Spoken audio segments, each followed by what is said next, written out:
السلام علیکم ورحمۃ اللہ وبرکاتہ۔ Welcome to my channel. کیسے ہیں آپ لوگ؟ امید کرتی ہوں بہت ہی خیریت سے ہوں گے اور جہاں ہوں گی خوش ہوں گے۔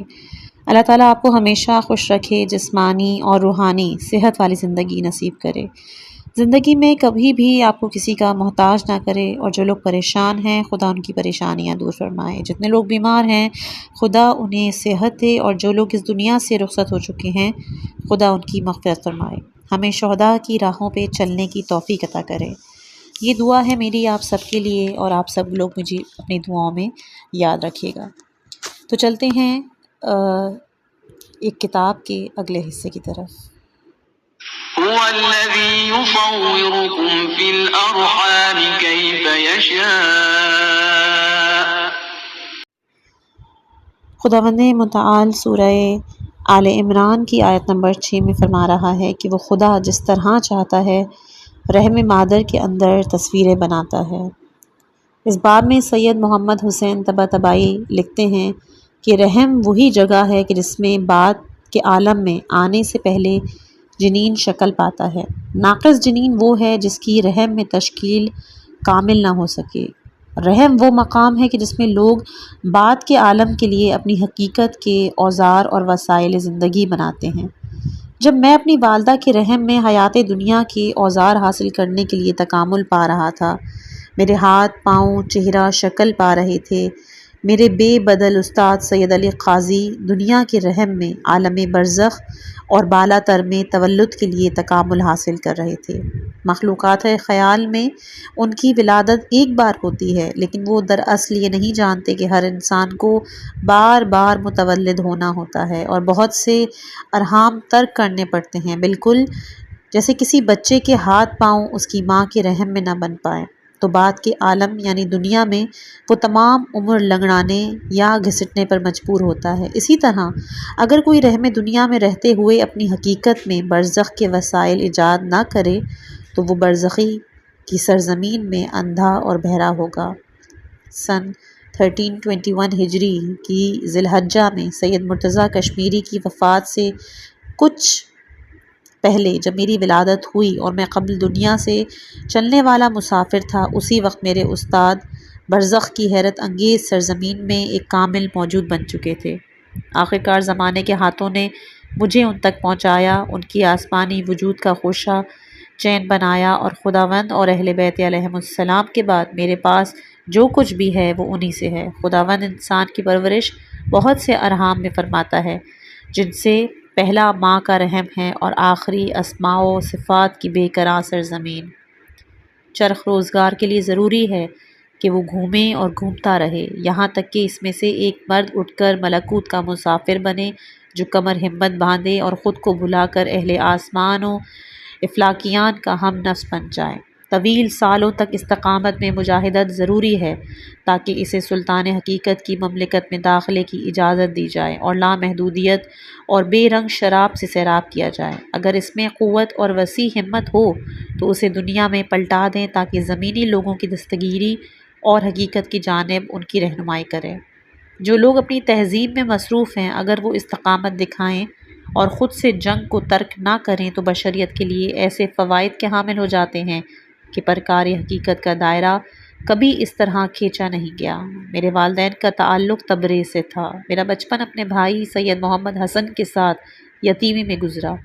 میں نے اپنی ماں کو 5 سال اور والد کو 9 سال کی عمر میں کھو دیا، لیکن میرے ایک والد تھے جو میرے جسمانی والد کے صلب اور زمینی والدہ کے رحم میں قرار پانے سے پہلے خلقت جیسی قدیم عمر کے حامل تھے اور ایجاد کون و مکان کی علت تھے۔ اب اس خاکی دنیا میں نجف نامی سرزمین نے ان کے جسم کو اپنی آغوش میں لے رکھا ہے۔ جب میں چھوٹا تھا تو مجھے دروس سمجھ میں نہیں آتے۔ میں نے پڑھائی کے لیے اپنے 4 سال الجھن اور پریشانی میں گزار دیے۔ میں بدحواس تھا، اپنے سینے پر حملہ ور غموں سے رنجیدہ۔ ایک دن درس چھوڑا اور ٹیلے پہ چلا گیا۔ وہاں خود کو خداوند کے حوالے کیا، کہا موت یا فہم۔ اس کے بعد فوراً حصول کمال کے لیے خود میں ایک غیر معمولی شیفتگی اور بےتابی محسوس کی۔ اس دن سے لے کر مسلسل 17 سال تک میں نے کبھی تعلیم اور تفکر میں تھکن یا دل سرد ہونے کا احساس نہیں کیا۔ میں نے دنیا کی خوبصورتی اور بدصورتی کو بھلا دیا، حوادث کے تلخ و اہل علم کے سوا دوسروں سے معاشرت کی بساط پوری طرح لپیٹ دی اور کھانے پینے، سونے اور زندگی کے دوسرے تقاضوں میں کم ترین ضروریات پر قناعت کر لی اور باقی وقت مطالعے کو دے دیا۔ میرے راستے کا ساتھی، میرا اپنا بھائی، طریقت میں میرے استاد سید علی قاضی بہت سی راتوں کو طلوع آفتاب تک مطالعہ کرتا، اگر کوئی مشکل پیش آتی تو جیسے بھی ہو اسے حل کرتا اور درس کی مشکلات اور سوالات کو کبھی بھی استاد کے پاس نہیں لے جاتا۔ یہ ایک کرامت تھی جو خداوند متعال نے مجھے عنایت فرمائی اور میرے عمر کے آخر میں تفسیر المیزان کو میرے سینے پا جاری فرمایا، اسے تحریر کرنے کی توفیق کو میری روزی قرار دی۔ ایک رحم سے میں دوسری سرزمین کا مسافر بنا اور ایک عالم کے بعد دوسرے کی جانب رخت باندھ لیا، یہاں تک کہ اس درخشاں گوہر تک پہنچا جہاں کے لیے میرے استاد نے میری رہنمائی کی تھی۔ امیر المومنین اور نجف کے لیے میری شیفتگی میرے وجود میں اس قدر جگمگائی کہ میرے وجود میں زمانے کا پس و پیش نابود ہو گیا۔ میں لا مکان و لا زمان حقائق کا ہم نشین بن گیا۔ میری حرکت کی داستان اس مرد کے نقش قدم پر چلنے سے عبارت تھی جو تبریز سے عازم نجف ہوا تھا۔ میں بھی اسی حقیقت کی تلاش میں عجائب بھرے اس دیار کا مسافر ہوا۔ آخرکار ایک دن ان کا گرم اور پدرانہ ہاتھ میری سرنوشت کی پیشانی پر آیا۔ میں نے امیر المومنین علی علیہ السلام کے حرم مطہر کے سامنے اسے اپنے کندھوں پر محسوس کیا۔ یہاں پر کچھ عربی کے اشعار ہیں جس کا ترجمہ میں آپ سب کو بیان کروں گی۔ حسینیوں کی محبت سب سے دل و دین لے گئی، رخ شطرنج وہ نہ لے جا سکا جو حسین چہرہ لے گیا۔ یہ نہ سمجھو کہ مجنوں خود سے مجنوں ہو گیا، مچھلی سے اس کے ستارے تک لیلا کشش لے گئی۔ میں نے سرچشمہ خورشید تک خود سے راہ نہیں پائی، میں ایک ذرہ تھا جسے تیری محبت نے بلند کر دیا۔ میں سیلاب میں بہنے والا ایک بے سر و پا تنکا ہوں، وہ جا رہا تھا کہ مجھے بھی بیچ سمندر تک لے گیا۔ جام صہبا کہاں سے اور کس کے ہاتھ میں تھا جو اس بزم میں گھوما اور دل شیدا لے گیا۔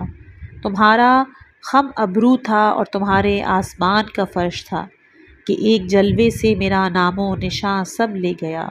تم نے خود ہی ہمیں محبت سکھائی اور خود ہی جلا دیا اس روشن چہرے سے جو ہمارا قرار لے گیا۔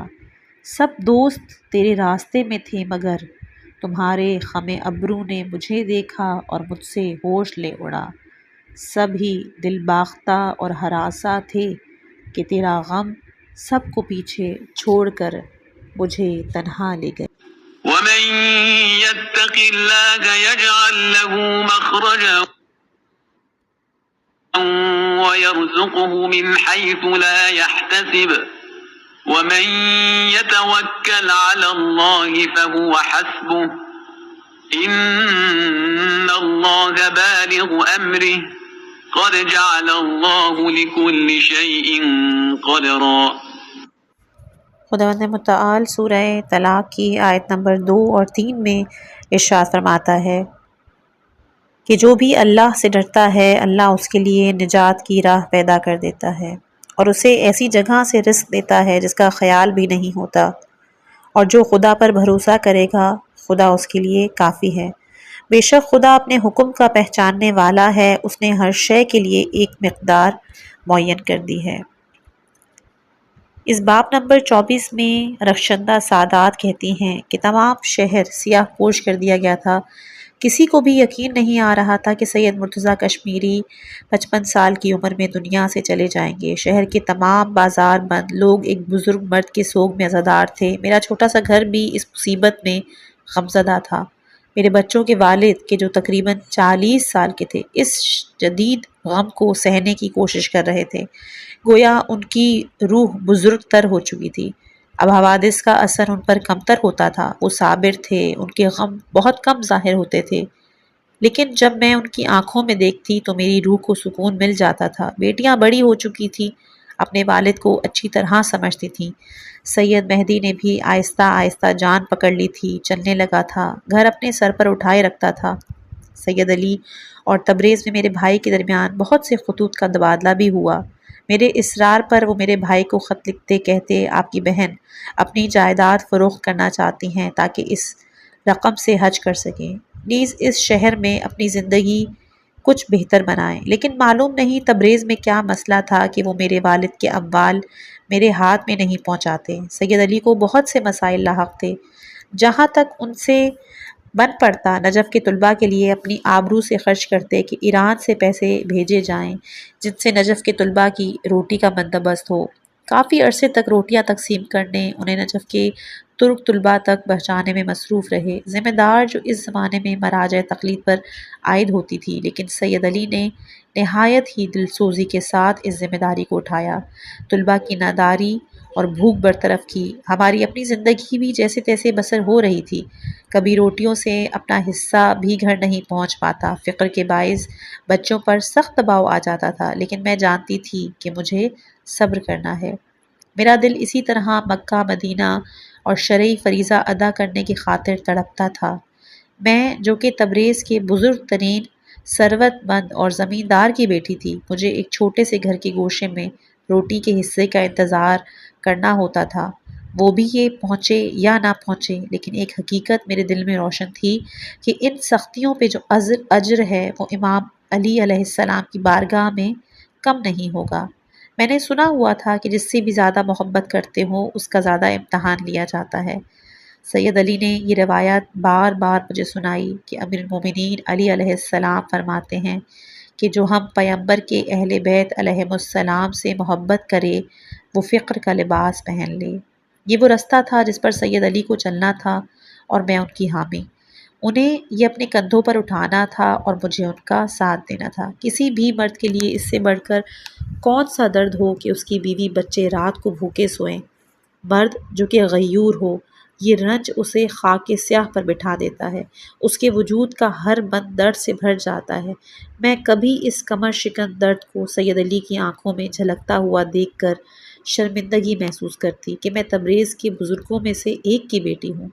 وہ بزرگ ہو گئے تھے، ان کی روح قوی ہو چکی تھی، وہ آہستہ آہستہ اس مقام تک پہنچ گئے کہ اب کوئی چیز انہیں جگہ سے ہلا نہیں سکتی تھی۔ زمانے کا سلسلہ ان کے سامنے ایسے دریا کی مانند جس میں کوئی نئی بات نہیں ہو رہی تھی، وہ اپنے شانوں پر وہ تجربہ اٹھائے ہوئے تھے جس کا کئی سال پہلے کوئی نشان نہیں تھا۔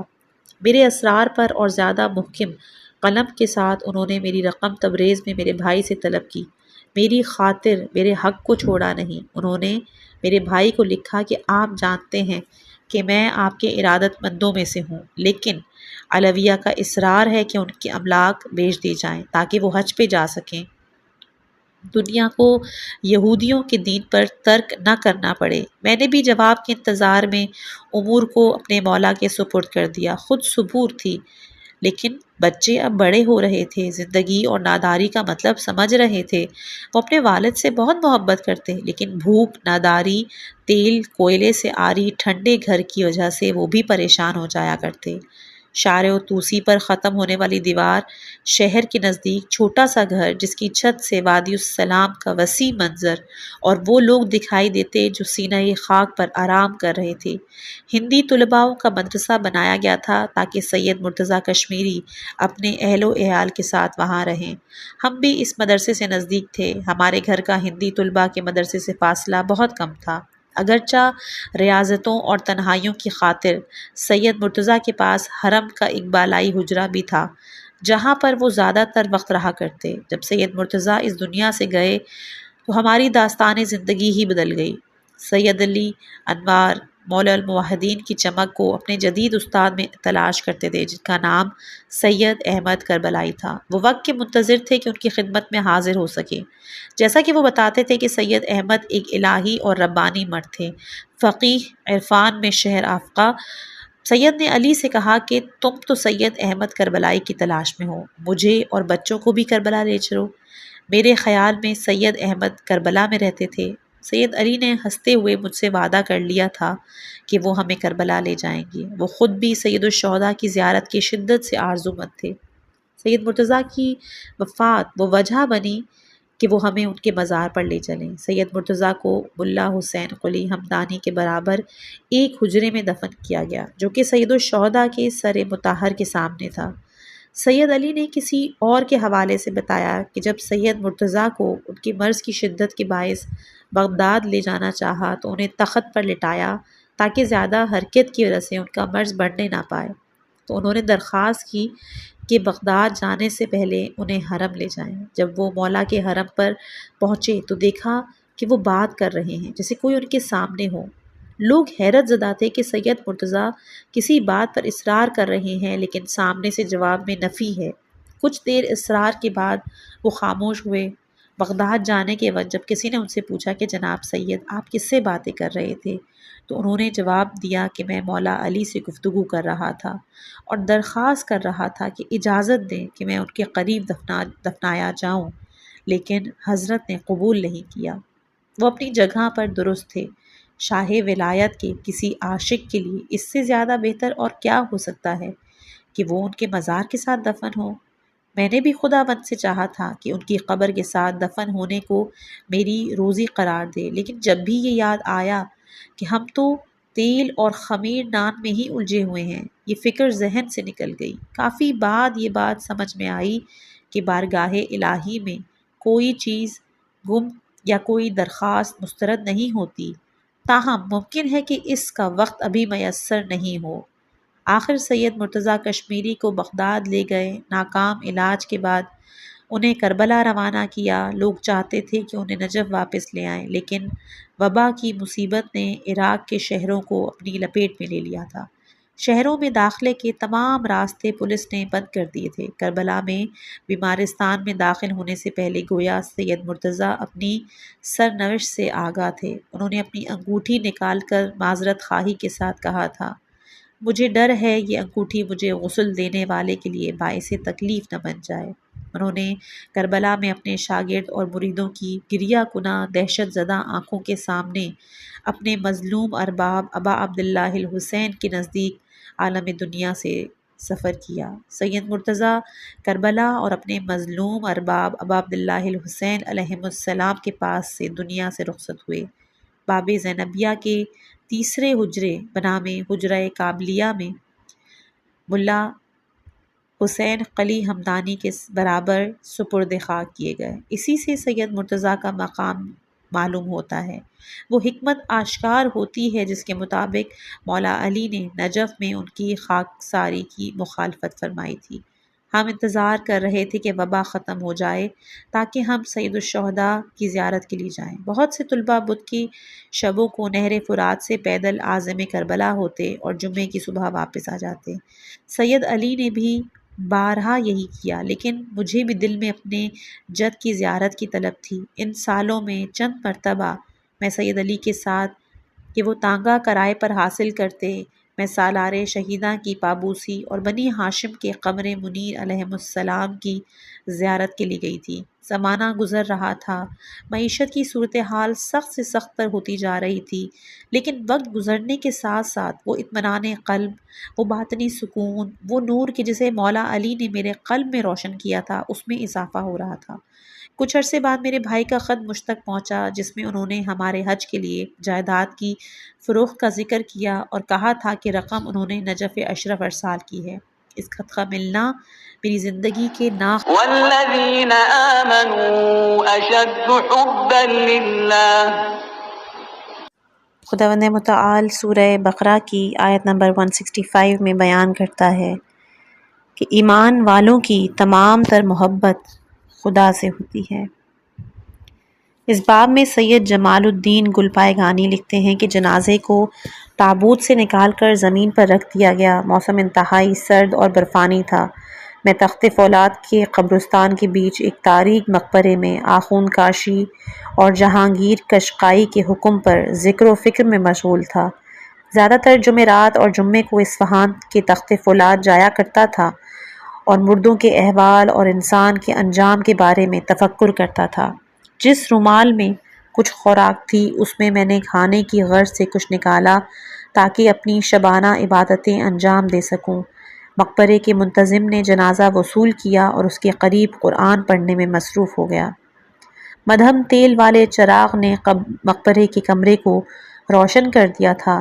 گوشہ و کنار کی جھریوں سے داخل ہونے والی برف کی ٹھنڈک ہڈیوں کو کپ کپا رہی تھی۔ میں نے ایک لقمہ لیا، منہ میں رکھنا ہی چاہا کہ دیکھا عذاب کے فرشتے عقل کو زائل کر دینے والی دہشت ناک ہیبت کے ساتھ مقبرے میں آئے ہیں۔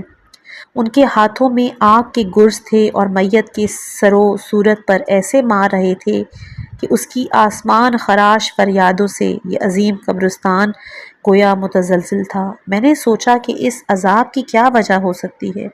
وہ کس گناہ میں مبتلا تھا کہ ذرہ برابر نرمی کے بغیر یوں اسے آگ میں گھسیٹا جا رہا تھا؟ شاید ظالم حکمرانوں میں سے رہا ہو۔ یہ سب کچھ دنیا کی باطنی عالم میں پیش آ رہا تھا۔ قاری قرآن سکون سے جنازے پر قرآن کی تلاوت کر رہا تھا اور اسے پیش آنے والی صورتحال کی بالکل بھی خبر نہ تھی۔ میں شدید خوف کپ کپاہٹ کے عالم میں چیخ و پکار سن کر حواس کھو بیٹھا تھا۔ میرا جسم شدت سے کانپ رہا تھا۔ میں جتنا بھی قاری کو اشارہ کیا کہ وہ دروازہ کھول دے تاکہ میں باہر نکل جاؤں، اس نے میری جانب کوئی توجہ نہیں دی۔ میری زبان کو تالا لگا دیا گیا ہو۔ آخر ہزار مشکلوں سے اسے سمجھایا کہ مجھے باہر جانا ہے، لیکن وہ کہہ رہا تھا کہ جناب موسم سرد ہے، برف باری ہوئی ہے، راستہ بھیڑیوں سے بھرا پڑا ہے، وہ آپ کو چیر پھاڑ دیں گی۔ اسے میرے حال کی ہرگز خبر نہیں تھی۔ جب میں مایوس ہو گیا کہ سمجھ گیا کہ وہ میری حالت نہیں سمجھ پا رہا تو خود کو گھسیٹتے ہوئے مقبرے کے دروازے تک پہنچایا اور کھولا۔ اگرچہ کہ اصفہان تک زیادہ فاصلہ نہیں تھا، میں نے خود کو بہت مشکل سے اپنے حجرے تک پہنچایا اور اس دوران خوف کی شدت اور وحشت کے غلبے سے کئی مرتبہ میں زمین پر گرا۔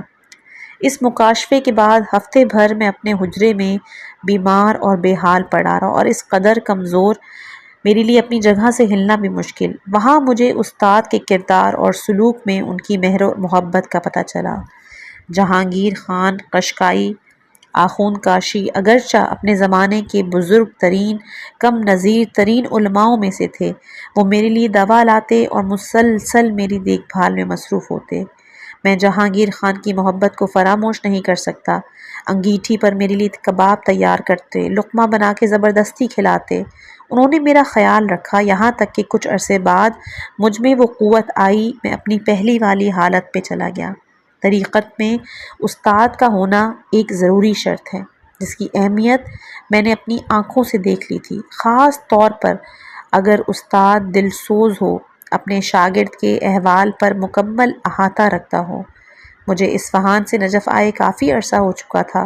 میرا دل اس عالم ربانی کی جستجو میں تھا جس کی زیر نظر میں سلوک اللہ انجام دے سکوں۔ تقریباً 2 سال تک مرتضیٰ کشمیری کی خدمت میں رہا، لیکن ان اواخر میں وہ ایک سخت مرض میں مبتلا تھے، لہٰذا عملی طور پر ان سے استفادہ کرنا، اپنی طلب کے مطابق ان سے نزدیک ہونا ممکن نہیں تھا۔ کبھی کبھی ملا حسین قلی کے الہی وسیع شیخ محمد بہاری سے ہی ملاقات ہو جاتی، وہ بھی طبیبوں کے مشورے اور اپنی مزاجی مشکلات کے باعث نجف کو ترک کر چکے تھے۔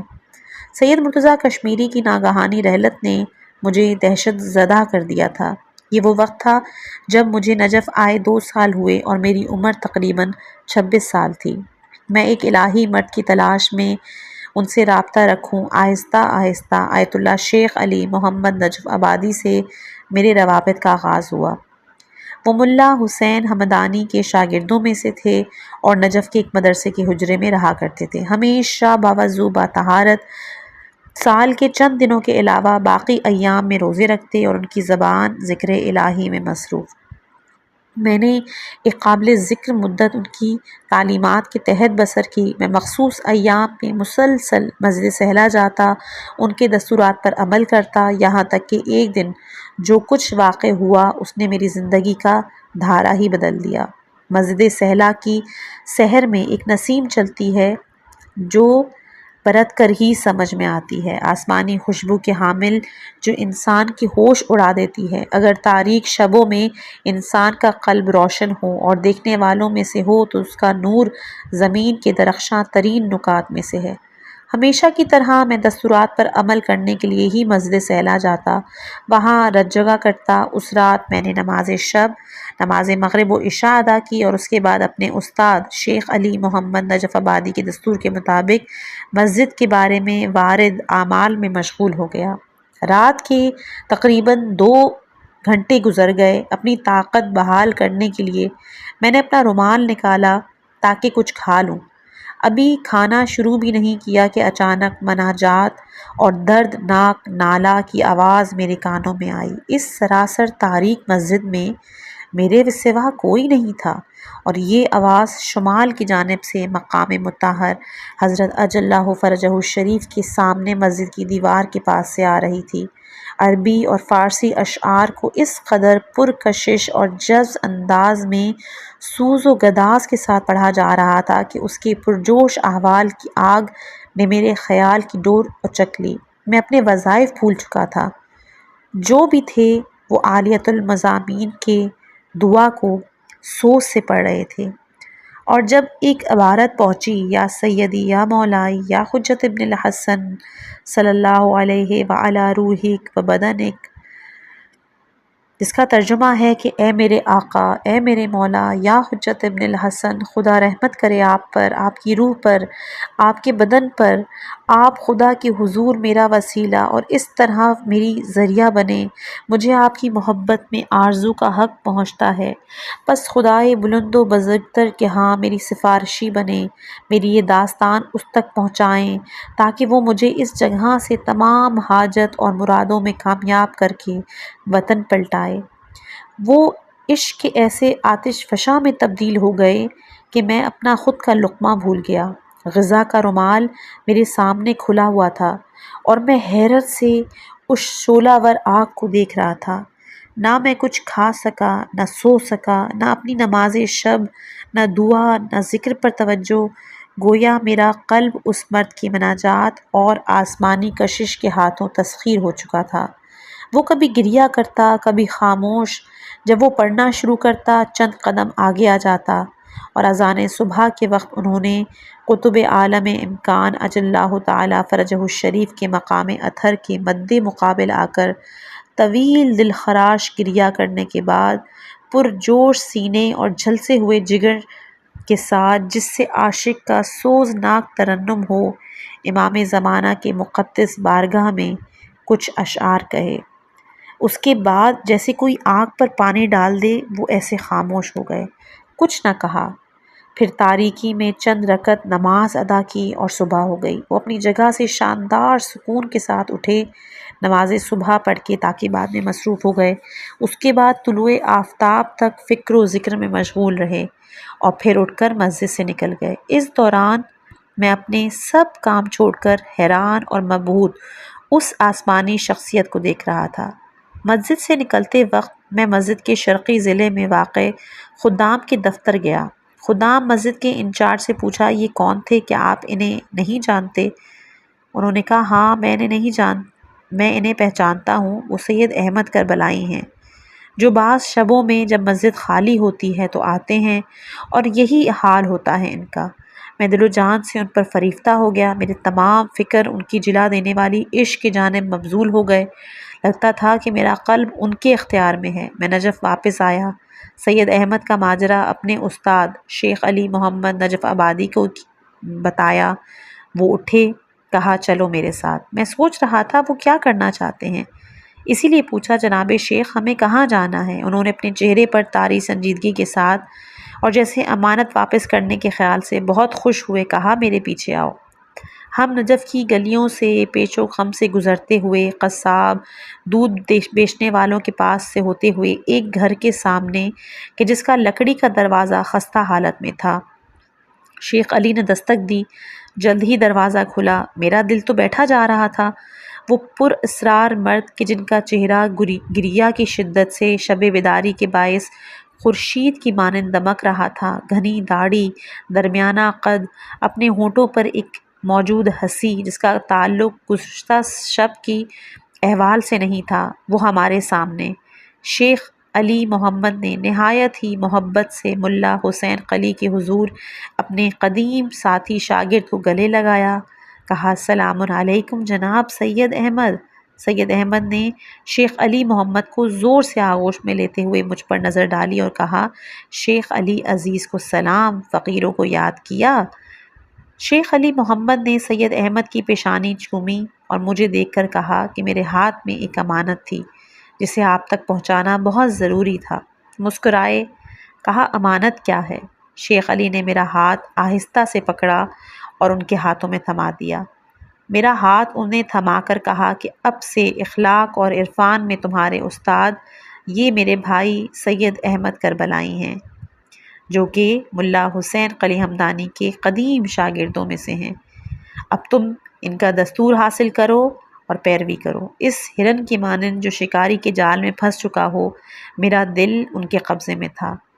انہوں نے ہاتھ پکڑا اور کہا کہ میں اپنے قدیمی دوست کا اطاعت گزار ہوں، اگر آپ اس کو مصلحت جانتے ہیں تو میں اس جوان کی خدمت میں رہوں گا۔ جیسے اچانک مجھے تو دنیا مل گئی ہو۔ میرے ہونٹوں پر مسکراہٹ جسے چھپانا ممکن نہیں تھا۔ سید احمد جو میرے دل سے باخبر تھے، انہوں نے مسکراہٹ کے ساتھ شیخ علی کو دیکھتے ہوئے کہا اندر تشریف لے آئیے، چائے تیار ہے اور ایک مہمان بھی کمرے میں ہیں۔ شیخ علی جو پہلے سے کہیں پہنچنے کا وعدہ کر چکے تھے، انہوں نے سید احمد سے معذرت چاہی اور دوبارہ پرجوش انداز میں انہیں گلے لگا کر کہا کہ انشاءاللہ آپ کی خدمت میں حاضر ہوں گی۔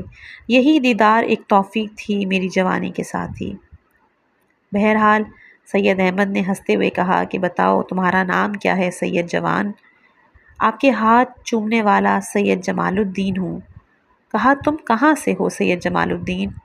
میں بتایا میرا تعلق گلپائگان سے ہے جناب سید۔ کہا اہلاً و سہلاً، خوش آمدید۔ میں کہا آپ کا احسان ہے۔ سید احمد نے دروازہ کھولا، کہا اندر تشریف لائیے۔ میں نے خود پر چھا جانے والی شرم کے ساتھ بے اعتنائی کی اور کہا کہیں میں زحمت کا باعث نہ بنوں۔ کہنے لگے کہ آپ باعث رحمت ہیں سید عزیز، ایک اور مہمان بھی ہیں، میں ہوں آپ کی خدمت میں۔ اپنا ہاتھ میری پشت پہ رکھا، گرم جوشی سے مجھے گھر میں داخل کیا۔ اس گھر میں میرا دخل ہونا ایسا ہی تھا جیسے ان عوالم میں داخل ہو گیا ہوں جن سے پہلے بے خبر تھا۔ میں اس گھر میں قدم رکھ رہا تھا جس کے مالک نجف اشرف میں طریقۂ معرفت النفس کے بڑے استاد تھے اور ساتھ ہی ایسے حکیم، فقیہ اور عارف تھے کہ جن کی مثال زمانے میں کم ملتی ہے۔ اس گرم جوشی، ملنے کی مٹھاس اور وہ محبت کہ جس نے ان کی جان کو شہد جیسا بنایا، یہ سب میرے وجود میں مسخر ہو گیا۔ وہ ایک ایسے استاد تھے کہ جنہیں اپنے شاگرد کے احوال آگاہی عوام الناس میں اسے داخل کرنے کا طریقہ، وہاں اسے آگے بڑھانے اور توحیدی منازل تک سالک کو پہنچانے میں یدِ طولہ حاصل تھا جو کم نظیر تھا۔ میں گھر میں داخل ہوا اور سید احمد نے میری رہنمائی ایک چھوٹے کمرے تک کی جو کہ صحن کے سامنے تھا۔ اس پہ دستک دی، کہا آقا سید علی، یا اللہ مہمان آئے ہیں۔ میں داخل ہوا، اپنے سامنے میں نے ایک طالب علم کو پایا کہ جس کی عمر تقریباً 40 سال تھی۔ جس چیز نے اندر داخل ہوتے ہیں مجھے متوجہ کیا وہ دم کی ہوئی چائے کی خوشبو تھی جو تیل کے چراغ پر کھول رہی تھی۔ وہ احترام سے کھڑے ہوئے، مخصوص نجابت سے کہا السلام علیکم۔ کتنا دل نشین چہرہ اور رواں روح تھی۔ وہ اپنی جگہ سے ایک طرف ہوئے، اگرچہ خود سید تھے اور مجھ سے کچھ بڑے بھی تھے، لیکن مجھے احترام سے اپنی جگہ بٹھایا اور سید احمد کربلائی نے بیٹھنے کی اجازت دی تو میرے برابر زمین پر بیٹھ گئے۔ سید مسکرائے، انہوں نے میری جانب اشارہ کیا، کہا آقا سید علی، یہ سید جمال الدین اہل گلپائگان ہیں اور انشاءاللہ ہم ساتھی ہوں گے۔ سید علی نے اپنا ہاتھ تب سینے پہ رکھا اور احترام سے اپنی جگہ سے کچھ اٹھ کر بولے اہلاً و سہلاً آقا سید جمال الدین، خوش آمدید۔ سید احمد نے سید علی کی جانب ہاتھ سے اشارہ کیا اور مجھ سے کہا کہ یہ سید علی قاضی طباطبائی ہیں، اہل تبریز، اور 2 سال سے ہم ان کی خدمت میں ہیں۔ سید علی نے مسکرا کے کہا جناب استاد، خدمت ہماری جانب سے ہے، آپ کی محضر تک رسائی وہ توفیق ہے جو ہمارے شامل میں ہے۔ میں نے اپنا سر احتراماً ان کی جانب خم کیا۔ میں یہ نہیں جانتا تھا کہ یہ مرد ایسے مستقبل کا حامل ہوگا کہ عرفان شیعی کی مملکت کا بادشاہ اور درگاہ ولایت کے اہم ترین اور برجستہ ترین نوکروں میں شامل ہوگا۔ سید احمد کربلائی کے ہاتھ سے دم ہونے والی چائے کی خوشبو نے نجف کے حضور میں مجھے اس قدر ان اللہ مع الذین اتقوا والذین هم محسنون۔ خداوند متعال سورہ نحل آیت نمبر 128 میں بیان فرماتا ہے کہ بے شک اللہ ان لوگوں کے ساتھ ہے کہ جنہوں نے تقوی اختیار کیا ہے اور جو نیک عمل انجام دینے والے ہیں۔ یہ باب نمبر 26 بہار کی خزاں 1907 سے 1911۔ سید علی کے آنسو خط پہ ٹپکے، وہ خط کہ جو مقدمات سلوک کے بارے میں ان کے کم نظیر استاد نے اپنے شاگرد سید احمد کو لکھا تھا اور یادگار کے طور پر سید علی تک پہنچا۔ انہوں نے خط کھولا اور اس کو پڑھنا شروع کیا۔ جناب شیخ کے لیے جو ضروری ہے وہ یہ ہے کہ اچھی طرح غور کرے اور دیکھے کہ وہ بندہ ہے یا آزاد۔ اگر آزاد ہے تو خود جانتا ہے جو چاہے انجام دے، اور اگر دیکھا کہ بندہ اور صاحب مولا ہے تو پھر اسے اپنی مرضی سے کچھ بھی نہیں کرنا چاہیے، حتیٰ اگر اپنا ہاتھ ہلانا چاہے۔ اس بارے میں اس سے سوال کیا جائے گا اور درست جواب دینا ہوگا۔ بنا بری اس کی کوشش اپنے مولا کی رضا حاصل کرنے میں ہونی چاہیے، چاہے دوسرے اس کام پر بالکل بھی راضی نہ ہوں، اور مولا حقیقی جل شانہ کی رضا حاصل نہیں ہو سکتی ہے مگر تقوی کے حصول سے۔ خلقت کا اصلی مقصد حاصل نہیں ہوگا سوائے اس کے کہ عبد و مولا کے درمیان معرفت و محبت موجود ہو۔ تقوی کے حصول کے لیے چند چیزوں کی ضرورت ہے اور ان کے سوا چارہ نہیں۔ 1. گناہوں سے پرہیز۔ تمام گناہوں کو ان کے مراتب کے مطابق سیکھے، ہر ایک کو اس کی اپنی جگہ ترک کرے۔ ان میں سے ایک گناہ ترک واجبات ہے، پس اپنے واجبات کو اپنی وسعت اور واقع ہونے کے مطابق سیکھے اور ان پر عمل کرے۔ یہ واضح ہے کہ گناہوں کو انجام دیتے ہوئے محبت و معرفت حاصل نہیں ہو سکے گی اگر عداوت نہ ہو جائے۔ اگر شیخ احمد کہے میں فوراً ترک نہیں کر سکتا، شاید کہوں بھی، جواب یہ ہے کہ گناہ کے بعد توبہ کر سکتے ہو۔ جس نے توبہ کر لی وہ اس کی مانند ہے جس نے گناہ نہ کیا ہو۔ بس اس گھر کے دروازے سے مایوس نہیں ہونا، چاہے 70 نبیوں کے سر قلم کیے ہوں، پھر بھی ممکن ہے کہ اس کی توبہ قبول ہو جائے۔ اس کا خدا، اس کا مولا قادر ہے کہ اپنی بخشش کے خزانے سے اس کے تمام دشمنوں کو راضی فرما دے گا۔ دوسرے یہ کہ حتی المقدور مکروہات سے پرہیز کرے اور مستحبات انجام دے۔ جہاں تک ممکن ہو مکروہ اس کی نظر میں حقیر نہ ہو کہ کہے کہ ہر مکروہ کام جائز ہوتا ہے۔ کئی مرتبہ ایسا ہوتا ہے کہ مولا کی بارگاہ میں ایک مکروہ ترک کر دینا سب سے زیادہ باعث قرب قرار پاتا ہے، یا ایک مختصر مستحب پیش کرنا اور رائج امور میں غور کرنے سے یہ واضح ہو جائے گا۔ تیسرا، غیر ضروری مباحات کو ترک کرنا۔ اگرچہ شارع مقدس نے بہت سی چیزوں کو اغنیاء کے لیے مباح قرار دیا ہے، لیکن چونکہ باطنی طور پر اسے پسند نہیں ہے کہ اس کا بندہ دنیاوی امور میں اس کے غیر میں مشغول ہو، لہٰذا بہتر ہے کہ اپنے مولا کی پسند کے مطابق اور انبیاء علیہم السلام کی اقتداء اور ائمہ طاہرین علیہم السلام کی تعصیہ میں وہ ان فضولیات کو مکمل یا پھر کسی حد تک ترک کر دے، چاہے ان کا ارتکاب حرام نہ بھی ہو۔ چوتھا، غیر خدا کو ترک کر دینا کہ اپنے دل میں اس کے سوا کسی کو جگہ نہ دے۔ خواجہ نے کیا خوب کہا ہے، میری لوح دل پر سوائے قامیت یار کے کچھ نہیں ہے، کیا کروں کہ میرے استاد نے کچھ اور سکھایا ہی نہیں۔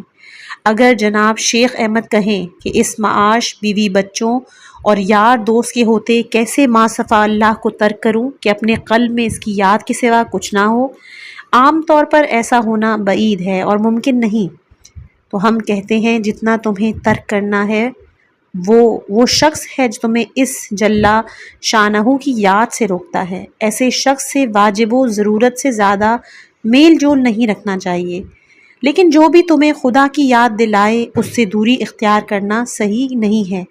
حضرت عیسیٰ نبی خدا نے فرمایا کہ ان لوگوں کے ساتھ میل ملاقات رکھو جو تمہیں خدا کی یاد دلائیں۔ خلاصہ یہ کہ اگر طالب خدا سچا ہو تو اسے چاہیے کہ آہستہ آہستہ ہر چیز سے اپنا انس منقطع کرے اور ہمیشہ اس کی یاد میں رہے۔ مگر وہ افراد جو اس مقصد میں مفید ثابت ہوں وہ بھی ضرورت کی حد تک بس ان کے ساتھ رہنا یاد خدا میں رہنے سے مختلف نہیں ہے۔ ان افراد کی محبت الہی کی شعاع ہے۔ اگر شیخ احمد کہیں کہ سب درست ہے لیکن میں اس حال میں ان پر عمل نہیں کر سکتا کیونکہ شیاطین جن و انس نے مجھے گھیر رکھا ہے، وہ مسلسل وسوسہ کرتے ہیں، ہمیشہ رکاوٹ بنتے ہیں اور ہم بھی فوراً الگ نہیں ہو سکتے، معاش میں خلل واقع ہو جائے گا، ہم اپنے مسائل حل نہیں کر پاتے، چاہتے ہیں کہ اپنے امور کو دیکھیں، دوسروں سے ہمیں کوئی سروکار نہ ہو، ہم کہاں اور یہ باتیں کہاں؟ تو ہم جواب میں کہتے ہیں کہ اگر امور آنن فانن واقع ہوتے ہیں تو ایسا ہی ہے جیسے آپ کہہ رہے ہیں، اس سے بھی بڑھ کر۔ پہلی نظر میں یہ چھوٹا نہیں لگتا، لیکن مسئلہ یہ ہے کہ ہم پر طاقت فرسا ذمہ داری نہیں ڈالی گئی اور امور کی نوعیت تدریجی ہے۔ تدریجی ہونے کے باعث کام درست ہو جاتا ہے۔ لوگوں نے بتدریج باز، شاہین اور دیگر شکاری پرندوں کو رام کر کے اپنے قابو میں بھی کر لیا ہے۔ پس نتیجہ یہ نکلا کہ آپ جس مرحلے پر بھی ہوں، جو نیم رمق رکھتے ہیں، جتنا ممکن ہو عمل کریں۔ اگر اس میں سستی سے کام نہیں لیا اور عمل کر لیا تو اس قدر آپ کی قوت میں اضافہ ہو جائے گا، بلکہ زیادہ کیوں کر فرمایا، تم ایک بالشت آؤ، ہم بازو بھر کے آئیں گے، اور اگر کاہلی بڑھتی تو وہ مختصر قوت بھی زائل ہو جائے گی۔ مثلاً رات بھر سوتے رہو، جاگنا چاہتے تھے لیکن نہ ہو سکا، اب جو اول صبح ہے جیسے ہی متوجہ ہوئے اٹھ جاؤ۔ بین الطلوعین جاگتے رہنا بھی خدا کی جانب سے ایک علیحدہ فیض اور توفیق ہے، اسے اپنی سستی اور کاہلی کی نظر نہ کرو۔ شیطان کی بات نہ سنو جو کہتا ہے ابھی تو صبح کی نماز میں بہت وقت پڑا ہے، ابھی سوتے رہو، اس کا مقصد معلوم ہے۔ اسی طرح کسی محفل میں بیٹھ کر بہت فضول بکواس کی، آپ کا دل سیاہ ہو گیا، لیکن کوئی ترکیب لڑا کر آدھا گھنٹہ جلدی اٹھ سکتے ہیں، بس اس آدھے گھنٹے کو ضائع نہ کریں، اٹھیں اور نکل جائیں، اور یہ نہ کہیں کہ اس کا کیا فائدہ ہے، میں تو صبح سے خرابی کیے جا رہا ہوں۔ آپ ان بہت جزئی کاموں سے بہت آگے بڑھ سکتے ہیں انشاءاللہ۔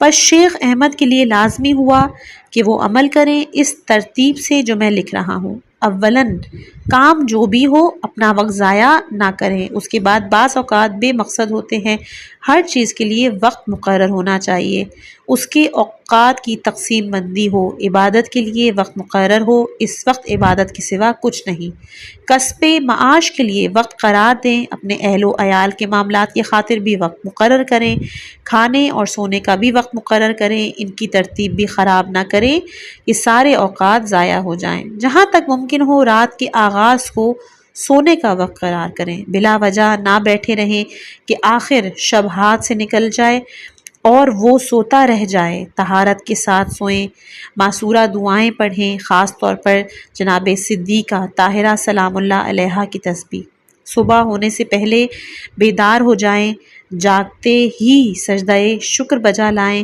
اگر خود سے نہیں جاگ سکتے تو بیداری کے اسباب فراہم کریں، جاگنے کے بعد آسمان کی طرف نظر اٹھائیں، چند آیات مبارک پر غور کریں جن میں پہلی یہ ہے ان فی خلق السماوات والارض، سورہ آل عمران کی 190 سے آیت شروع ہوتی ہے اور 194 پہ جا کے ختم ہوتی ہے، اس کا اختتام ہوتا ہے انک لا تخلف المیعاد، اس کا ترجمہ ہے کہ بے شک آسمان اور زمین کے بنانے اور رات اور دن کے آنے جانے میں البتہ عقل مندوں کے لیے نشانیاں ہیں، وہ جو اللہ کو کھڑے اور بیٹھے اور کروٹ پر لیٹے یاد کرتے ہیں، آسمان اور زمین کی پیدائش میں فکر کرتے ہیں، کہتے ہیں اے ہمارے رب تو نے یہ بے فائدہ نہیں بنایا، تو سب عیبوں سے پاک ہے سو ہمیں دوزخ کے عذاب سے بچا، اے رب ہمارے جسے تو نے دوزخ میں داخل کیا تو نے اسے رسوا کیا اور ظالموں کا کوئی مددگار نہیں ہوگا،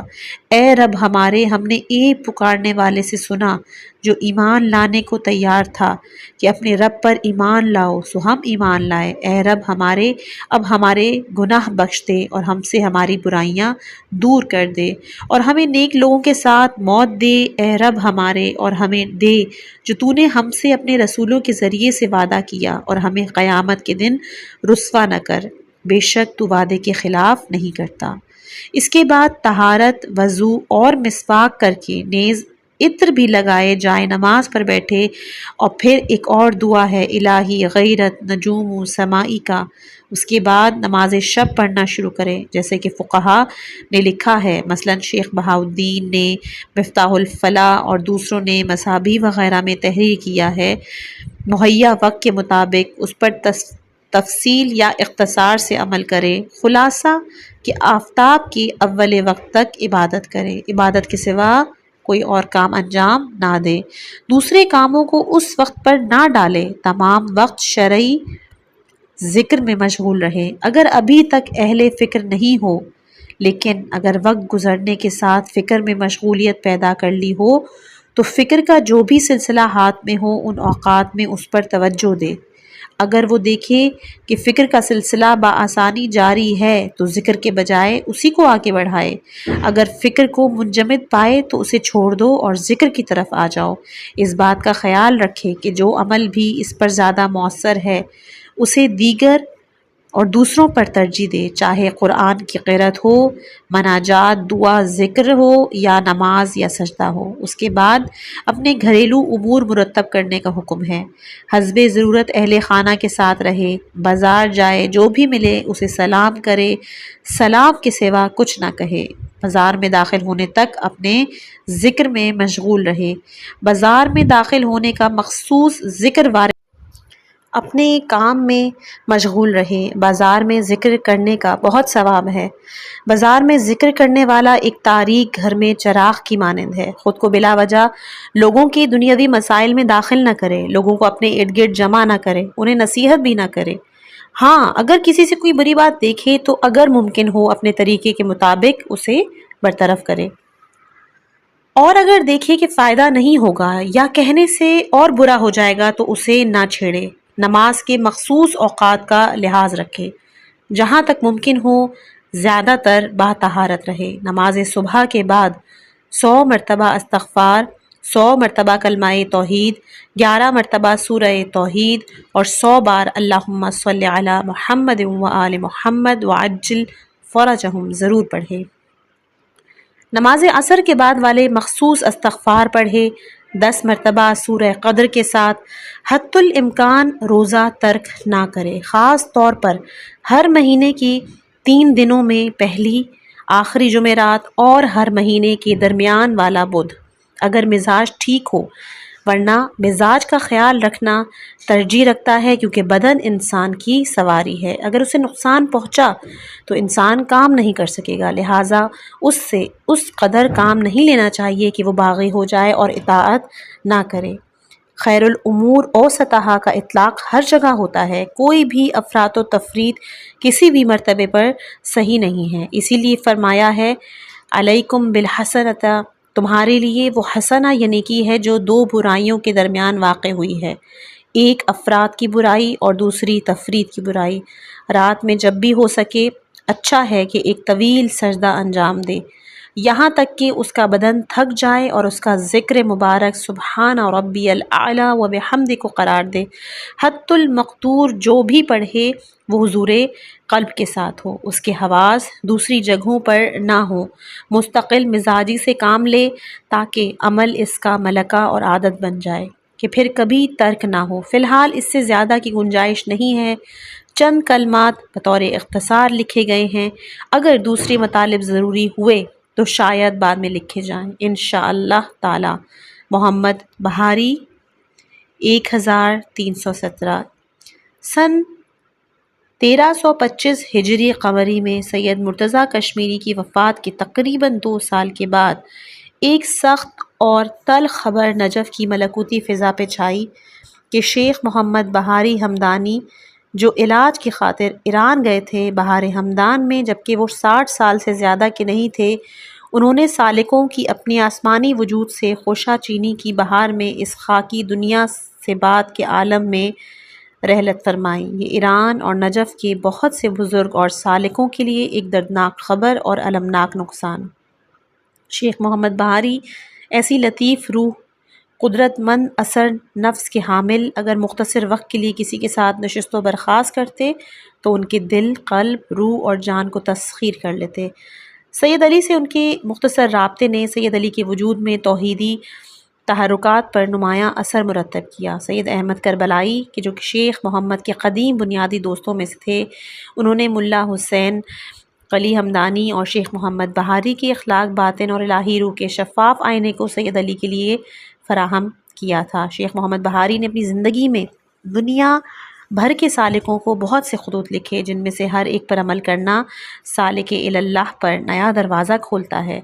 ملا حسین قلی ہمدانی کا مکتب اور انسانوں کو مقام خلافت الہی تک پہنچانے اور مقام ولایت میں ضم ہو جانے پر مبنی دینی احکام اور شرعی اہداف پر مشتمل شیوہ تحریر آہستہ آہستہ وسعت پا رہا ہے۔